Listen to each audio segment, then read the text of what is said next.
finalą, dėl garbės, dėl savęs. Ir dabar jau mūsų ekranuose vaikinai, kurie startuos A finale dėl medalių, dėl Lietuvos čempiono vardo.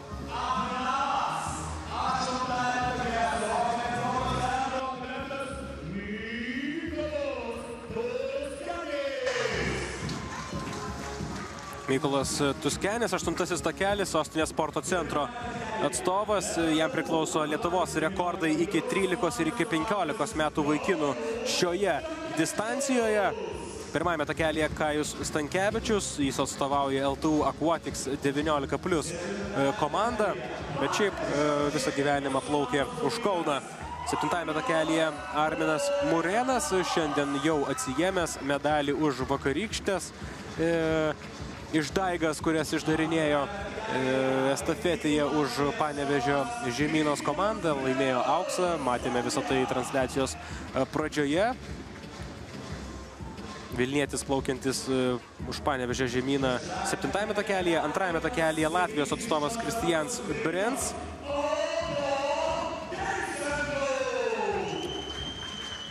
Ukrainietis Antonas Denisenko 6-ame takelėje.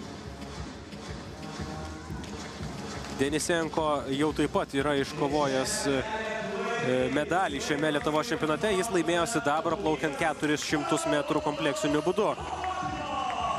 Evaldas Babakinas, 3-asis takelis. Babakinas taip pat jau atsiėmė medalį šiandien už vakarykščius nuopelnus estafetėje su Klaipėdos Gintaro komanda. Bei taip pat laimėjo sidabrą plaukiant 50 metrų nugarą čia Vilniuje. 5-ame takelėje Mantas Kaušpėdas, Lietuvos 50 metrų nugarą Lietuvos rekordininkas. 100 metrų nugarą rekordą kol kas Kaušpėdas neturi, bet turi rekordą iki 17 metų vaikinų. Anksčiau ir vėliau medžioklės laukuose sutiks tą rekordą Kaušpėdas. 4-ame takelėje Erikas Grigaitis. Dažnas Europos čempionatų dalyvis. Ir dažnai mes į jį žiūrime kaip į šiometinį nugarą plaukimo flagmaną Lietuvos plaukimo pasaulyje, bet labai arti yra Kaušpėdas, be jokių abejonių. Apie Grigaitį turbūt labiau galvojame, kai vyksta 200 metrų plaukimas nugarą arba 100. Ir pasižiūrėsim, kas laimės dabar, bet atrankoje kalbėjau, kad Manto Kaušpėdo rezultatas užfiksuotas, na jis nėra tas rezultatas. Ir rezervo Kaušpėdas turi labai daug, man atrodo, ir čia iš 5-ojo takelio gali laisvai nustebinti kiekvieną susirinkusį. Pasižiūrėsim, koks Kaušpėdo bus rezultatas. 54,7 yra Kaušpėdo karjeros rezultatas.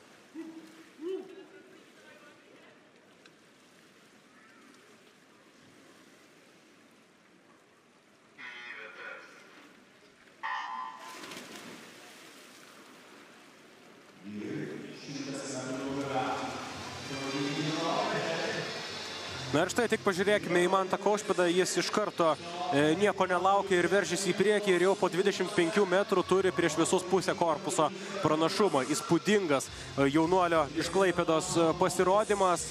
Mantas Kaušpėdas pasimokė matomai iš klaidų, kurias padarė 100 metrų nugarą atrankoje Europos jaunimo plaukimo čempionate. Priminsiu, ten buvo visiškas fiasko, bet tame čempionate jis laimėjo 50 metrų nugarą, tapo Europos jaunimo plaukimo čempionu, pagerino Lietuvos rekordą. Tai tiesiog tą plaukimą galim pamiršti. Dabar fokusuokimės į šį pranašumas, kurį turėjo Kaušpėdas, šiek tiek mažėja. Erikas Grigaitis tą pranašumą mažina. Visai netoli yra ir Evaldas Babakinas, kuris turbūt labiausiai kovoja dabar dėl sidabro apdovanojimo. Kaušpėdo rezultatas 54 sekundės 46 šimtosios.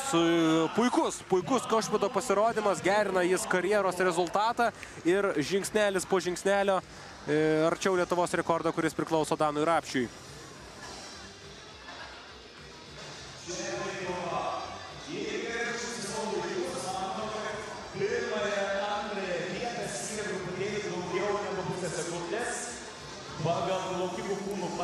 Dar vienas puikus finalas, padovanotas LRT Plus eteriui. Dar stengiasi atsigauti Kaušpėdas, Grigaitis. Šiaip žiūrovų susirinkusių Lazdynų baseine labai nemažai, labai džiugu už tai, ką matau renovuotame pastate, kuris atrodo nuostabiai, ir Lietuvos plaukimo čempionatas niekada neatrodė taip gerai. Visai netrukus turėsime karštą interviu. Spėju, kad su nugalėtoju ir naujo karjeros savo asmeninio rezultato pasiekėjų Mantu Kaušpėdu. Jūs turėjote galimybę vakar pamatyti, kad klaipėdiečiai plaukdami nugarą 50 metrų dominavo.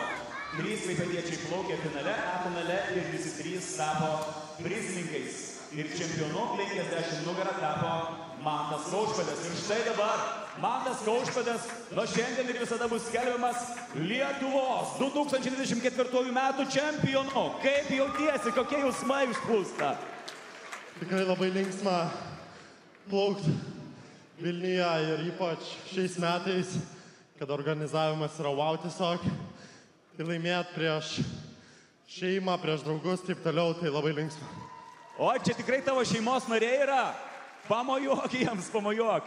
Turėjai galimybę plaukti ir Didžiosios Britanijos čempionate. Kodėl pasirinkai Lietuvą? Nes visada Lietuvoje geriausia. Ir varžyti su draugais, pažįstamais, su kuriais vos užaugau, yra vis laik dar didesnis motyvacijos blyksnis. Ok. Aš žinau, kad mes dar turim keletą sekundžių, man tiesiog kaip klaipėdiečių žiauriai įdomu. Kaip tau atrodo, ar Klaipėdos plaukimas sugrįš į ten, kur turėtų būti? Nes atrodo, kad Panevėžys ir Kaunas tiesiog dominuoja. Eisim tik į priekį. Ačiū. Palaikykite klaipėdiečius!